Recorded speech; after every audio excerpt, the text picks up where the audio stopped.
Hey guys, Josh from soccerreviewsforyou.com, bringing you my review plus on-feet video of the brand new Nike Kobe 10. Now as you guys can see, this is the box that it comes in, black box with metallic gold Kobe 10 branding on the front. On the top you're going to find Kobe's logo, and on the back you're going to find Kobe's signature, also in metallic gold. Give you guys a quick look at the label. It's listed as the Kobe X, X standing for 10. Pair I have here is a size 9 US. The colorway is Poison Green, Sequoia, and Volt.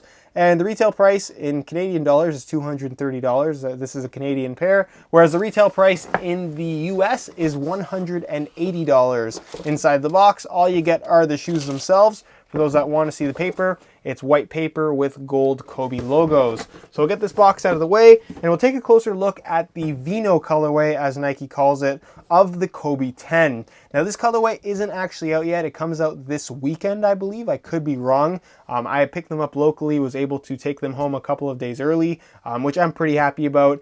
And just excited about this shoe in general. Now, if you guys are interested in a pair of Kobe 10s, check out the first link down below in the description. There will be buy it now links on the review page of my website, which will be that first link. So go ahead and check that out. I'll have all the currently available colorways listed in the form of buy it now links. So go ahead and check that out again if you're interested in a pair. And as far as the Kobe 10 is concerned, I really like this colorway. If I had an unlimited budget, honestly, I think that every colorway of the Kobe 10 so far has looked really good. Aesthetically, I'm a big fan of this shoe. And like I said, if the budget was unlimited, I'd probably own every colorway at this point. With that being said, I don't have an unlimited budget to buy Kobe 10, so I kind of waited and ended up pulling the trigger on this particular pair just because I really like the combination of colors. I think it shows off the design nicely, and it's just a really cool looking shoe in general. Now, talking about the release of the Kobe 10, I think it was a little overly negative, at least based on my thoughts with the shoe. I think that this is aesthetically one of the best looking Kobe's that Nike has ever put out.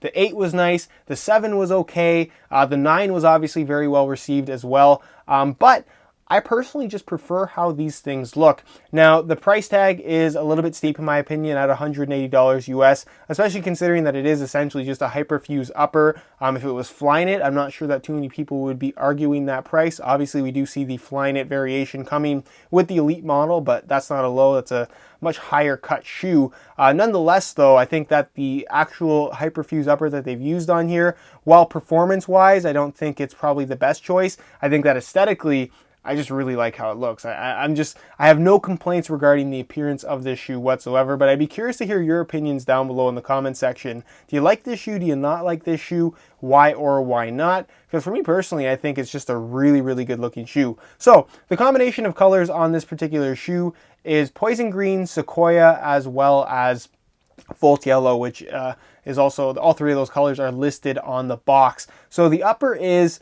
kind of a Hyperfuse material, with the top layer being mostly exposed mesh. You're going to find some clear fuse kind of going around the laces, as well as bordering the sole of the shoe for, of course, durability reasons. It's a cool looking material. It has, at least what I read in the tech specs and the press releases for the Kobe 10, it's supposed to be modeled after shark skin in terms of how it looks.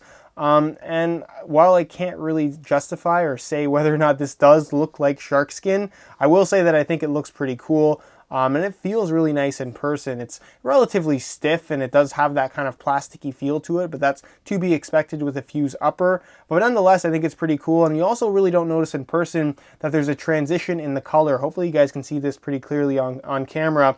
The front portion of the shoe, basically from the midfoot forward, has that black and Poison Green color to it, whereas from the midfoot back, it has more Volt Yellow and black as opposed to Poison Green and black.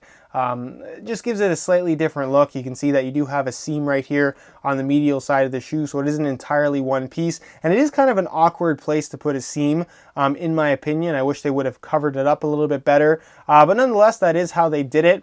As far as accent colors on this shoe, a lot of the online pictures make it look like it's kind of a black and green shoe with a Volt sole, but this is actually Sequoia green. It's kind of like a dark olive, almost army green, if that makes any sense, and you will find that in the Nike swoosh on both the lateral and medial side, both of which are actually 3M reflective material. You're going to find it in the laces as well as in the tongue, which I think the tongue is probably the most kind of green to the entire shoe, and the laces in the right light look green, but in most lighting I would say look more black. And then of course you will find the Sequoia green here on the back of the heels. One heel has the Kobe logo, as you guys can see, while the other heel has the 4 red stitches, which I believe is going to be kind of a continuation for all of the future Kobe shoes, when he did actually basically snap his Achilles heel, which is just a horrible injury. I can't imagine how much that would hurt, but he went through it, he came back, and he's out again at the moment. But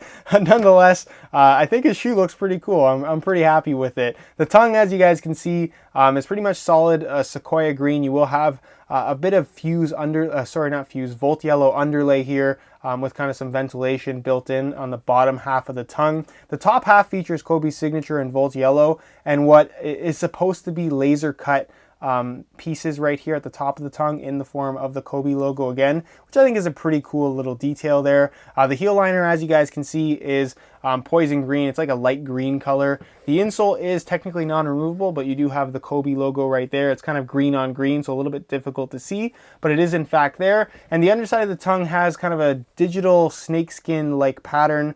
Again, a little bit difficult for me to show you guys, but it is in fact there, and it's a nice little detail. I wish, honestly, though, that kind of pattern would have been used throughout the entire heel liner, as opposed to just the underside of the tongue. Moving on to the midsole, I think this is probably the coolest looking part of the shoe. I'm a really big fan of this. It kind of has that semi-translucent look to it, and it is actually semi-translucent. You can see the little splits here. Essentially what they've done is they've incorporated a lunar lawn kind of insert. It's part of the sole, and it's encapsulated by this kind of rubbery plastic material here. Obviously with the Kobe 8 and the Kobe 9, there was actually a drop-in kind of midsole, if you will, where there was no actual insole. The insole was all of your cushioning, so it was just a thick layer of lunar lawn foam, and then essentially the shoe was just a shell to hold that lunar lawn foam. In this particular situation, the insole technically isn't removable, neither is the actual cushioning system, so they incorporated that lunar lawn. They also made little splits similar to the Nike Free running through the forefoot that you can actually see. You see probably a little bit better on this side, just to increase the flexibility of the shoe, although they are pretty stiff from brand new, I will admit that. And the upper certainly isn't the most flexible either. And then you're actually going to find a large zoom air unit similar to what you find on the KD7 at the back portion of the shoe. You can see the zoom branding right there, and it's a relatively decent sized zoom bag that actually feels pretty good. I think that underfoot cushioning and just comfort in general feels really good with this shoe. They also incorporated this little kind of carbon fiber clip, or not necessarily a shank, but it's just a little extension piece right here on the lateral side of the forefoot. You can see it actually lips up a little bit here, and that's just kind of a stability thing. If you are playing basketball or really any sport in general, you're going to be making those quick cuts, those hard turns, and that carbon fiber insert, while I'm not sure or confident that it's going to do all that much as far as performance is concerned, the idea here is that this extra piece here, along with the carbon fiber reinforcement, is just going to create kind of a sidewall for you to push off of and just make for the most responsive feel possible. Moving on to the outsole, as far as little details go, you will find some braille right here along the medial side of the forefoot. I'm not sure if that's on both shoes. Yes, it is. I'm not sure what that means, honestly, but it is there. And then moving on to the bottom of the shoe, you can see that you do have a pretty hard to see traction pattern on camera, but hopefully you can get a better idea of it. Essentially, it's just these little tiny, I don't even know what you would call them. It's almost like these little teeth, I guess is the best way to describe it, of soft rubber. It's very, very flexible, and it's almost like a fine-tooth comb, if that makes any sense. It definitely does seem like it would grip the ground really, really well. When you walk around in these things, they just have that sticky sensation. If you're on a really clean floor, it makes that like sound kind of thing, if that makes any sense. But that's the sensation that I got from just walking around in the shoe a little bit. As far as other hidden elements, you do actually have the Kobe logo right there, which is something that I didn't notice in the online photos. Hopefully you guys can see it. It's right there, kind of at the ball of your foot.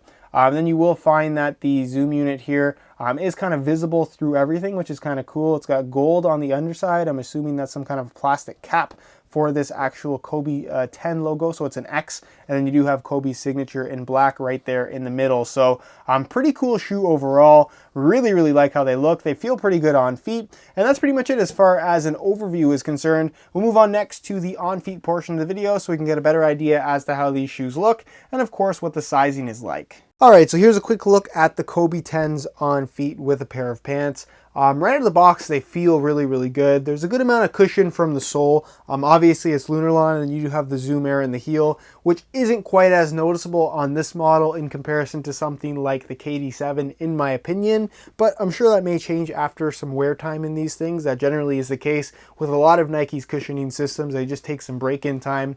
And I definitely can see where people may complain about the upper just being not as soft, not as flexible as what we found on the last couple of Kobe models. With that being said, I still find them to be very comfortable, and I just like the general shape of the shoe. It seems to be a little bit more streamlined in comparison to previous models. Not necessarily narrower, but there's just I would say less dead space inside the shoe. This is kind of me comparing it to the Kobe 8 to a certain extent. But overall, very, very comfortable shoes and no major complaints as far as comfort and fit is concerned, especially if you're just going to be wearing these casually, like I will be probably 95% of the time. As far as the overall fit and sizing is concerned, like I said, it does have a snug fit. Normally I would go for a 9.5. That's what I have in my other Kobe models. They didn't have a 9.5 in this particular shoe where I got them. They had 9 or 10. I tried the 10. It was a little bit too roomy for my liking. I tried on the 9, and they're definitely more snug. There's really no extra space inside the shoe, but I did find that the toe box does seem to be a little bit more boxy, not boxy, but a little bit higher volume, at least at the very tip, in comparison to the previous couple of models. So for that reason, I was able to go down a half size, and I would say that these run almost a quarter size bigger in general in comparison to, like I said, the Kobe 8 as well as the Kobe 9. So you could go a half size down if you want a really tight fit, but for the most part, I would say that these things do run true to size. So if you normally wear a 9 in Kobe's, go for a 9. It's pretty much just that simple. As far as everything else is concerned, just a really good looking shoe casually. I like the simple design. I really like this particular colorway. I think that the poison green upper with the Volt yellow sole just looks really, really cool. And I'm just happy with the shoe in general. So that's pretty much it as far as what they look like on feet with a pair of pants. And we'll take a look at what these things look like with shorts next. All right, here's just a quick look at the Kobe 10s on feet with a pair of shorts. I know a lot of you guys are going to criticize my choice of sock. To me personally, for wearing these things casually, I just prefer to wear no-show or ankle socks in general. To wear crew socks casually with shorts, to me just, I don't know, it just seems a little bit goofy. If I was playing basketball in these things or doing any kind of athletic type of movements, I definitely would prefer crew socks. But as a casual wear shoe, ankle socks are, for me, the way to go. Again, everybody has their own opinion and their own style when it comes to this kind of thing. But nonetheless, Kobe 10 as a pair of shoes to wear with shorts, in my opinion, one of the better Nike signature basketball models in general. It's nice and low cut. They're relatively lightweight. They're very, very comfortable. And it's just a good kind of summer shoe in general, at least in my opinion. But that's pretty much it as far as how these things look on feet. And I'll leave you to my final thoughts. Alright guys, that's it for my review of the Nike Kobe 10 in the Vino colorway. Really big fan of how this shoe looks. I think it's a little bit overpriced considering what you get. But if you like how they look and you can justify the price tag for yourself, I definitely think that they are worth the price of admission. With that being said, if you guys are interested in a pair of these for yourself, check out the review page on my website. I will have buy it now links to all of the currently available colorways of the Nike Kobe 10. I'm really hoping that some of the earlier colorways don't sell out and they go on sale in the near future, because I probably will end up picking them up if they ever drop below their retail price, because at the moment they seem to be selling quite nicely at the full $180. But with that being said, if you guys have any questions regarding this shoe at all, or any questions in general, leave them down below in the comment section. Also, leave your suggestions down below as far as sneakers that you'd like to see featured on the channel. I'm always open to hearing what you guys have to say. And also, like I said, I will answer all of your questions. If you enjoyed today's video, found it helpful and informative, be sure to support it with a like. Subscribe if you haven't already for more sneaker reviews, of course. All my social media information is down below in the description as well. And other than that, guys, hope you enjoyed today's video. And as always, thanks for watching.